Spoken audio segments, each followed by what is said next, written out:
Chers téléspectateurs et téléspectatrices, toujours dans le cadre de spécial consacré à l'événement qui se tient à la Marina de Rabat, la littérature s'invite au quai des créateurs. Avec nous toujours le participant à l'événement, Abdallah Bida, pour nous donner un aperçu sur sa participation.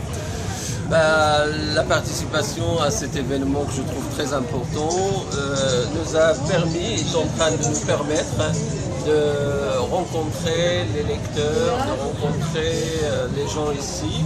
Je présente ici deux romans, le dernier Salto, où il est question d'un personnage qui rêve de réaliser un exploit dans sa vie, et ce qui est ce saut périlleux, mais il va croire l'avoir jamais fait.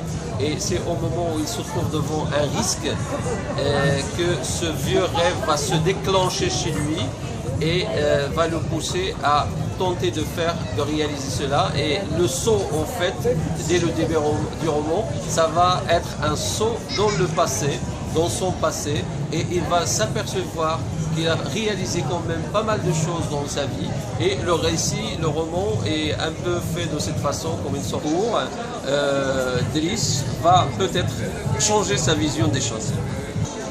Je suis Ali Sedjari, professeur à l'université Mohamed V de Rabat.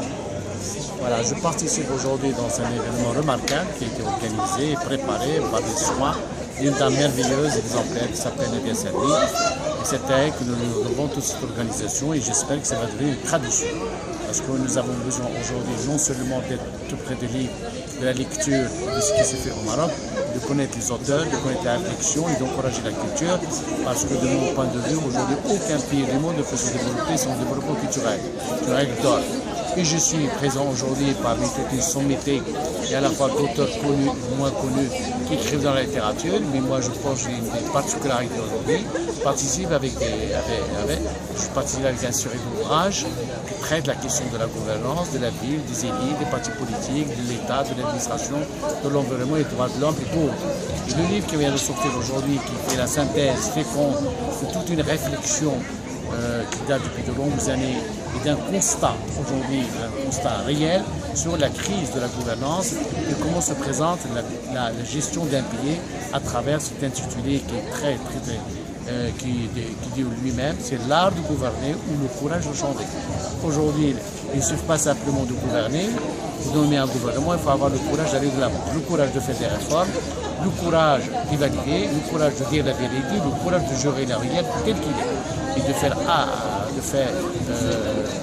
prendre acte de la complexité qui se pose de nous. L'essentiel à travers l'ouvrage, il ne suffit pas d'inventer, nous n'avons pas besoin d'inventer, nous avons tout simplement besoin de savoir pourquoi les autres réussissent et nous on ne réussit pas.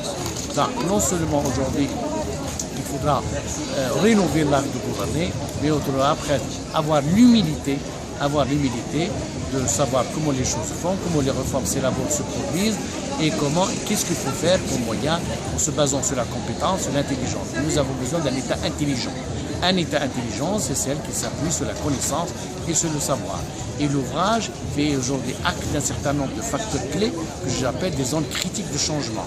Ça va de l'administration, de l'élite, en passant par l'État, par les partis politiques, par la faim, par la mondialisation, par la régionalisation, par la géographie. C'est un constat général, parce que la gouvernance n'est simplement nationale, mais il est à caractère global. Et dans cette vision totalisante, globalisante de la gouvernance, qu'on pourrait à la fois dessiner l'avenir d'un pays et montrer à la population où l'on va. Karima Yetribi, professeur de langue et de littérature française à l'université Mohamed V de Rabat. Aujourd'hui, ma participation dans ce que je peux appeler la littérature s'invite sur les quais. Elle se fait par le biais de deux ouvrages. Le premier que j'ai consacré au premier écrivain marocain de langue française, Ahmed Sfraoui, un livre que j'ai choisi d'intituler Ahmed Sfraoui entre l'oubli et la réhabilitation. Un livre dans lequel j'ai essayé de réhabiliter cet auteur qui était tellement critiqué et rejeté par ses pairs. Un deuxième livre qui me tient beaucoup aussi à cœur, c'est celui que j'ai consacré à un grand écrivain marocain juif, Edmond Amran El-Mel. Un livre que j'ai choisi d'intituler Le bruissement des souvenirs. Et c'est un ouvrage dans lequel justement Edmond, il égrène tous les souvenirs, les réminiscences justement de sa vie avec les Marocains, je dirais, musulmans, et qui montre aussi cette convivialité, cette symbiose qui a toujours caractérisé les rapports entre les Marocains musulmans et les Marocains juifs. Voilà.